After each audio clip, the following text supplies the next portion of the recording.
Let's go with one of the BNC connectors here, which is one of the next steps.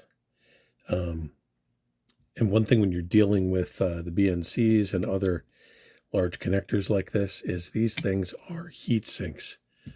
What's nice is the way the leads are set up with the board. Usually they'll kind of snap in, and you can see, I can tap on this and it's not going to fall right out. So then we can flip this over and we've got things sticking up through the board. We want to turn up the heat for something like this because it's just going to absorb whatever we throw at it. And I'm going to use some larger solder because it's going to take a lot more on something like this than one of those little resistors.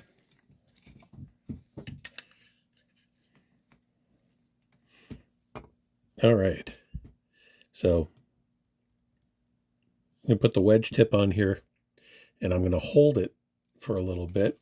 Let me move this back slightly because we want to get this thing heated up, and then solder should eventually start to flow.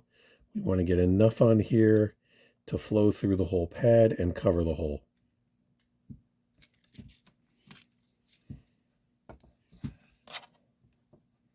Again for this one.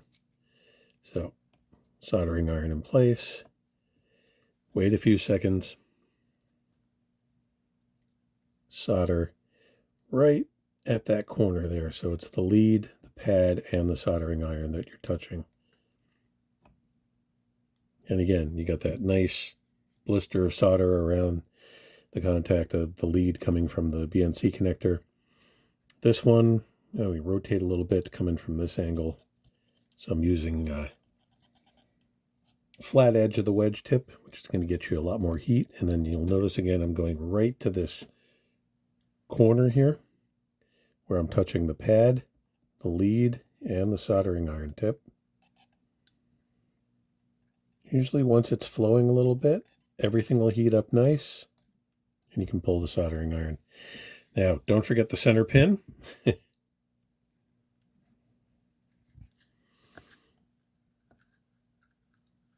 Now, with a connector like this, the other thing you have to remember is the center pin is obviously the main antenna connection, with the 3 surrounding it being the ground. So don't forget the center, but your mechanical retention here is these 3. That's what's holding it onto the board.